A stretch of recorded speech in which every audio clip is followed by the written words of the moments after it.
एक ये है, करके आप लगाओ फॉर्मूला सिंपल सा। A sum of money amount to rupees 28,000 in 2 years at 20% simple interest per annum. Find the sum. बोला एक अमाउंट है 28,000 इन 2 साल के लिए एट 20% सिंपल इंटरेस्ट पर, तो बताओ कितना हो।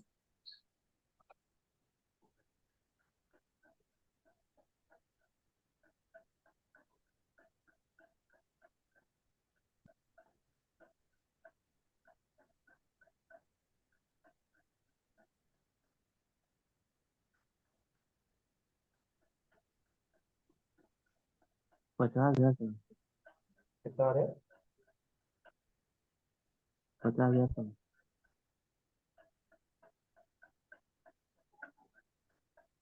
ऐसा ही ऐसा ही निकलना है।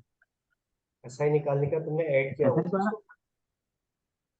रहा 22,400 आ रहा था ऐसा ही।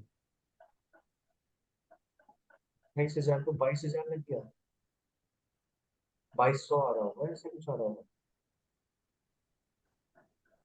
ठीक।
है सर 8,400।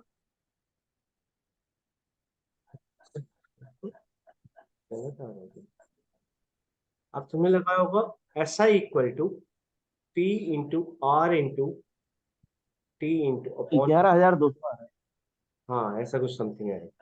तो अब पी की जगह तुमने है। 28,000 लगाया, 28,000 था। प्रिंसिपल रेट कितना है 20%, तो तुमने 20% लिखा, टाइम कितना है 2 ईयर हो गया, अपॉन 100। तो ये 2 जीरो से ये 2 जीरो चले जाएगा, 1 जीरो गया, 1 जीरो चले गया, तो बच्चा हमारे पास 2800 गुणा 4। तो 2800 गुणा 4 होता है 0 0, 8 चौको 32, 3 4 दूनी 8, 11। तो 11,200 मेरे पास ऐसा आया। 11,200 हमारे पास एसआई आया। अब इस एसआई में अगर वो सम पूछ रहा था, तो सम मैं बता दूंगा। सम का मतलब हो गया अमाउंट से कि टोटल लास्ट में कितना हो जाएगा। तो 28,000 में मैं कितना ऐड कर दूंगा, ये 11,200 ऐड कर दूंगा। तो मेरे पास 0 0 2 8 1 9 3, तो ये मेरे पास टोटल अमाउंट हो जाएगा 39,200। ठीक है।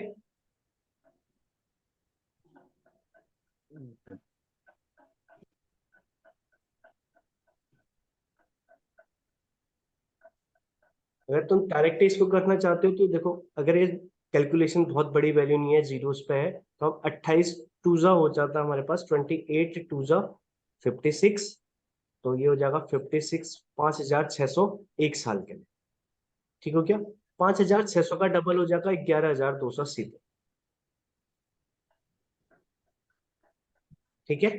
अगर तुम्हें डायरेक्ट करना है तो एक साल का निकालो पहले। एक साल का कैसे निकलेगा, इस अमाउंट की जो वैल्यू है, अगर आगे 0 0, अगर ये पूरा नंबर, अब कोई ऐसा नंबर है 2 8 3 4 5 इतना अमाउंट है, तब तो तुम्हें पूरे को करना ही पड़ेगा कैलकुलेशन। बट अगर हमारे पास ऐसी कैलकुलेशन नहीं है कि सीधे सीधे है, तो इस 2 को 28 से मल्टीप्लाई करो तो 56, और 1 0 2 0 तो 100 से कैंसिल आउट करेंगे, डबल जीरो बच गया, तो 5,600 एक साल का होगा। अब मैंने तुम्हें बताया था ऐसे चेक करना है, 20% कितना होता है 100 का, 1/5। तो इसका मतलब है 28,000 का 1/5 कितना होता है, 5,600। ऐसे भी समझ सकते हैं। ठीक है। 5,600 एक साल का है, तो 2 साल का पूछ रहा हूँ, 2 साल का कितना हो जाएगा? 11,200। इसका डबल हो जाएगा, तो 11,200 मेरे पास सीधे ऐसा है, आ जाएगा। अगर तुम्हें सिंपल से अगर वैसे सोचना है तो ये ये भी एक तरीका है। बाकी अगर फॉर्मूला है तो फॉर्मूले के डायरेक्ट फॉर्मूले से भी कर सकते हैं। ठीक हो। नेक्स्ट है हमारे पास,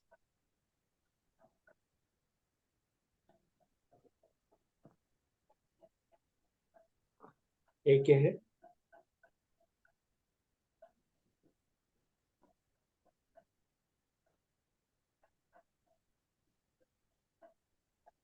करो इसको। बोला a man took loan from a bank at the rate of 12% per annum simple interest. After 3 years he had to pay rupees 5,400 interest only for the period. तो 3 साल का उसने इंटरेस्ट दिया 5,400। तो बोला the principal amount borrowed by him was, कितना वो principal amount उसने लोन कितना लिया था, ये बोलना चाह रहा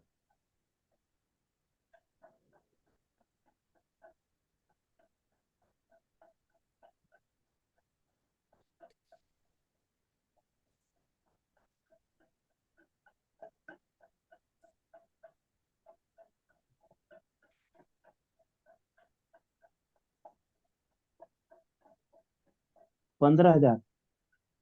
बता रहे। Option C 15,000। और किसी का है?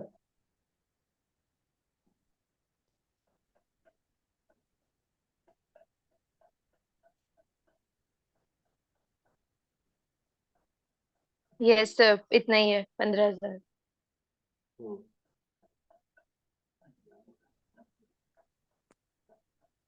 तो हमारे पास सिंपल से वही फॉर्मूला था कि उसी फॉर्मूला में पुट कर दो, S I equal to P into R into T upon 100। अब प्रिंसिपल यहीं रह जाएगा, तो प्रिंसिपल को यहीं रखो, तो एस आई के साथ 100 मल्टीप्लाई हो जाएगा upon R into T multiply मतलब डिवाइड में चले जाएगा। सिंपल से एस आई मेरे पास हो गया 5,400 इंटू 100 अपॉन रेट हो गया मेरे पास 12%। इट इज 3 साल के लिए, तो 12 से कैंसिल आउट हो जाएगा, 18 थ्री सा होता है, तो इस 18 से कट जाएगा ना, 12 36 से, वन टाइम 118, 18 15, 18 0 0, उसके बाद ये हो जाएगा 15 150। ठीक हो गया, इट इज 15,000।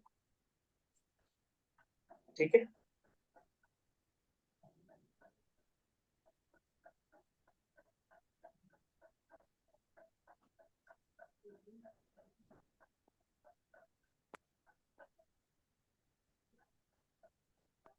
क्लियर हुआ है?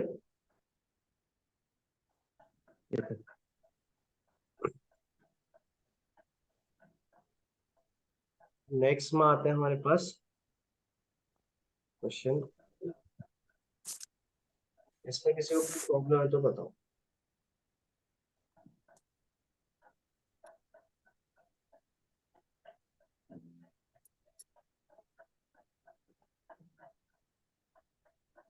अगर इसी में यही क्वेश्चन बदल दूं मैं, अगर इसी में कर देते हैं क्वेश्चन की, हमारे पास 5,400 का इंटरेस्ट मिलता है, मान के चलो कि अगर कोई अमाउंट है हमारे पास 300,500 और मेरे पास 12% का इंटरेस्ट है, तो 4 साल के बाद कितने का हो? एक एक निकालो एक बार, सिंपल सोल्यूशन। 3500 क्या है सर? अमाउंट है 3500 या प्रिंस, हाँ प्रिंसिपल? प्रिंसिपल। प्रिंसिपल है। हम्म।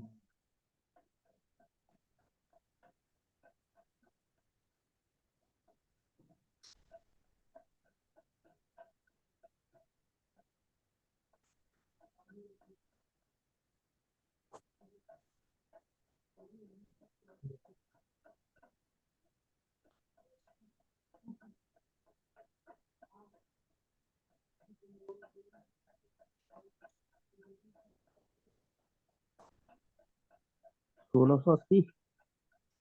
1680 हमको इंटरेस्ट हुआ।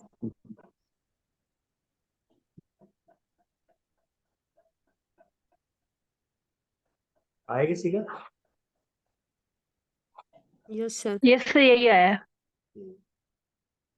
अब 35 मान गुणा 48 करते हैं। हाँ मैं रहा हूँ ना सर, सीधे देखिए 35 तो है, नीचे 100 से तो 2 जीरो कट जाएंगे, सीधे 12 तो 48 गुणा 35 कर दिया। हम्म, डायरेक्ट भी कर सकते हो। थोड़ा कैलकुलेशन एक बार आप सीख लोगे ना तो अपने आप ही जीरो अपने आप ही हटने लग जाएंगे। ऐसे आप ये पूरा तरीका तो ये हो गया। अब मुझे पता है हमेशा 100 से मल्टीप्लाई करना, तो मैं 2 जीरो अपने आप ही हटा दूं। 35 चक्को हो गया 140, 12 और 14 हो गया, गुणा कर दो 12 गुणा 14, सीधे सा आंसर। ठीक है। अब हमारे पास है कुछ क्वेश्चन, जैसे कि अब इसमें हाफ ईयरली वाले भी होते हैं कि हाफ ईयरली लग रहा है, साल भर का लग रहा है, या कैसे कोई कंडीशन हो सकती है। तो उसके लिए क्वेश्चन लिख लो।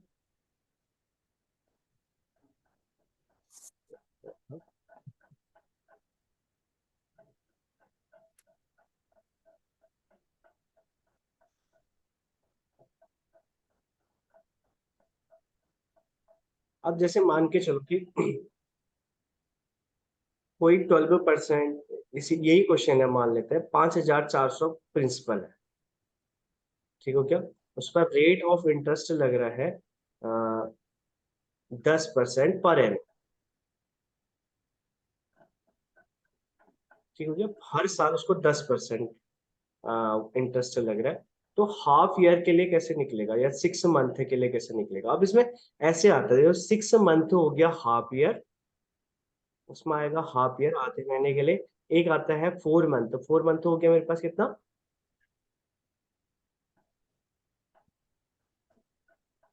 तिमाही कहते हैं इसको, सॉरी, 3 3 साल के लिए 4 4 मंथ के हो गए ना, 4 4 4 करके।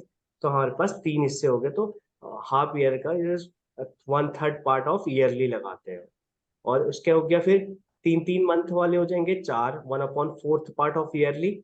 एक साल का 4 4 हिस्सा, चौथा हिस्सा में लगेगा, तो 3 3 मंथ के हिसाब से लगता है।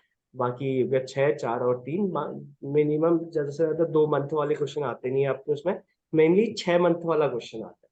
अगर rate of interest per annum दे रखा है तो ये जरूर देख लेना, पर एनम अलग चीज हो गया कि हमें rate of interest per annum दे रखा है, और टाइम कुछ दे दिया कि टाइम अगर उसने दे दिया कि one one 1 year and 1 year 6 month दे। तो अगर इस क्वेश्चन को करना होगा तो कैसे करोगे?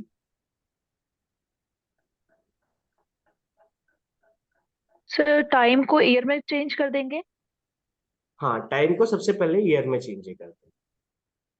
ठीक है, एक बार करो इसको, एक बार कितना निकल रहा है इसका। सर 270। Answer is 270, 270। अब देखो, इसको देखो, अब ईयरली होता हमारे पास 1 1.5 साल के लिए हो गया, तो हमारे पास हो गया 10%, कितना हो जाएगा, 5540, 10%। अब 1.5 साल का कितना निकला हमारे पास, 270 आ रहा है आंसर।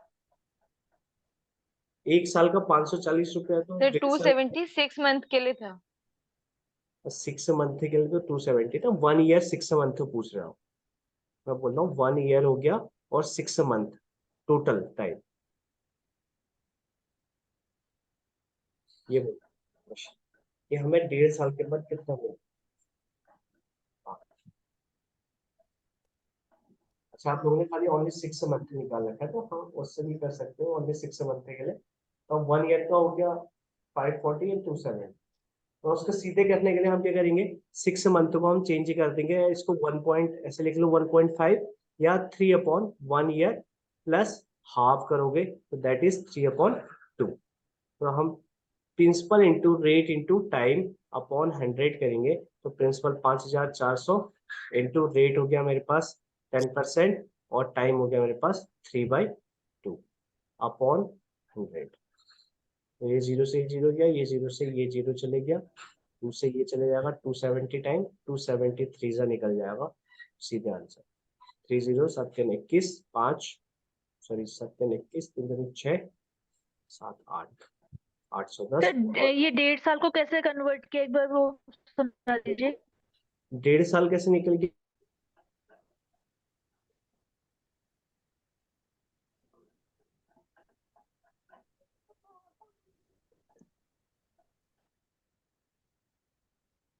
अब जैसे 1.5 साल को हम कर रहे थे कंडीशन में 1 पॉइंट, जैसे ये वाली कंडीशन थी ना 1.5 साल वाली, 1 जैसे 1 ईयर हो गया 1, और हाफ जो 6 मंथ था उस 6 मंथ को मैं ईयर में चेंज करूंगा तो कितना हो जाएगा 1/2।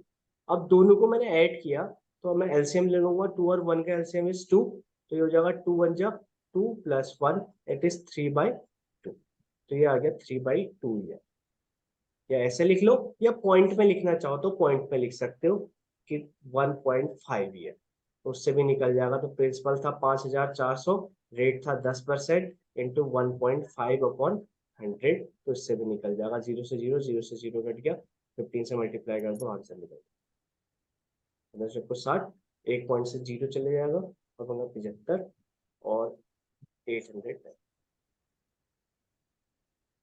ठीक है, सर इसे 1/1/2 भी लिख सकते हैं ना? 1 होल, हाँ 1 होल 1/2, इसको लास्ट में चेंज ही करना ही पड़ेगा आपको। 2 1 जा 2 ठीक है। और 3/2 3.2 करके भी हो जाएगा। इसमें। जैसे हम 3/2 लिखा है ना, 3/5400 गुणा 10 गुणा 3/2/100। 100 से तो 2 जीरो पे कट गए, 3/2 से ये 5 बार कट जाएगा, वो 15 हो जाएगा, फिर 15 गुणा 54 हो जाएगा। हाँ हाँ, आप कैसे भी कर सकते हो, ये मेथड भी सही है, पॉइंट वाली मेथड भी सही है, या आप ईयरली भी निकाल सकते हो। 6 मंथ का निकाल ईयरली निकाल दिया, 5540 निकल गया था, 10% हम डायरेक्ट निकाल सकते हैं। देखो अगर 5400 से इसका क्या कोई, कर दो। हाँ अब 6 मंथ के लिए इसका आधा हो जाएगा 270, दोनों को ऐड कर दो 810 वैसे निकल जाएगा। तो आप कैलकुलेशन पे डिपेंड करेगा कि आप ये वाले कितनी तेज कर सकते हो। अगर आपको ये फॉर्मूला और निकालना है तो डायरेक्ट, अगर ये आता है 10%, मुझे पता होता है किसी का 10% कितना होगा, एक जीरो हटा दो तो 540 हो गया। 540 में सीधे से 1 साल का हो गया, आधे साल का 540 का आधा हो जाएगा 270 6 महीने का। अब 1.5 साल का पूछा तो दोनों को ऐड कर दूंगा तो 810 रुपये।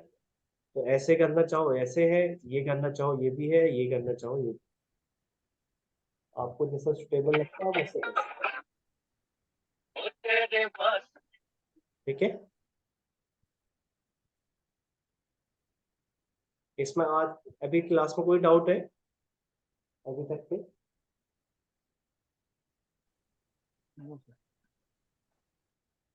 देखते हैं फिर आगे कल कंपाउंड इंटरेस्ट और सिंपल इंटरेस्ट से कल कुछ क्वेश्चन करेंगे। फिर उनके एक हाफ ईयरली होता है, ईयरली कैसे जाता है, हाफ ईयरली कैसे जाएगा, कंपाउंड इंटरेस्ट, उसके लिए फिर अपॉन अपॉन में कोई अलग चीजें करते हैं। अब जैसे कंपाउंड इंटरेस्ट का हमारे पास सिंपल सा फॉर्मूला होता है, इट इज पी। ये कंपाउंड इंटरेस्ट का एक तो फॉर्मूला, कंपाउंड इंटरेस्ट का कोई डायरेक्ट फॉर्मूला नहीं होता। पहले जैसे यहाँ एसआई का डायरेक्ट फॉर्मूला था P × R × T/100। तो अगर मुझे सीआई निकालना है, सीआई से पहले मुझे अमाउंट निकालना है। अमाउंट निकालने के लिए हमारे पास P इंटू जो तुमने पढ़ाई होगा, याद है? यस सर, 1 + R/100 की पावर n। R/100 की पावर n। n क्या हो गया, टाइम हो गया, इसको टी भी लिख देते हैं। ठीक है, ये अमाउंट का फॉर्मूला। हाँ, और फिर लास्ट में मैं क्या करूंगा, सीआई निकालने के लिए अमाउंट में से प्रिंसिपल को माइनस करते हैं तो सीआई निकलता है। जैसे ये एसआई का डायरेक्ट फॉर्मूला था, यहाँ एसआई सीआई का कोई डायरेक्ट फॉर्मूला नहीं होता है। और सीआई का अगर तुम्हें फॉर्मूला लिखना है तो तुम्हें क्या करना पड़ेगा, ये फॉर्मूला माइनस पी करना पड़ेगा प्रिंसिपल, तब जाके हमारे पास आ। ठीक, तो हम इसके बारे में कल डिस्कस करेंगे और कल इसके क्वेश्चन भी करते हैं।